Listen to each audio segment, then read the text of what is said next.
Olympic medal जिंकल्याचं तुम्ही अनेकदा ऐकलं असेलच, पण हे जिंकलेलं ऑलिम्पिक मेडल कुणी विकून त्याचे पैसे वापरल्याचं कधी ऐकलंय का?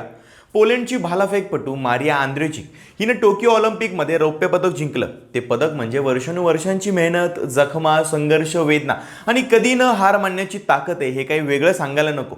पण ऑलिम्पिक संपल्यानंतर मारियाने एका 8 महिन्यांच्या बाळाला वाचवण्यासाठी तिने स्वतःचं ऑलिम्पिक सिल्वर मेडल विकलं.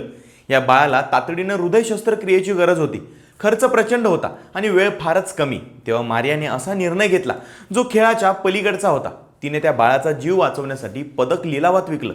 त्या लिलावातून तिला $1,25,000 मिळाले. ते पैसे म्हणजे फक्त रक्कम नव्हती, ते एका चिमुकल्या जीवाचं भविष्य होतं.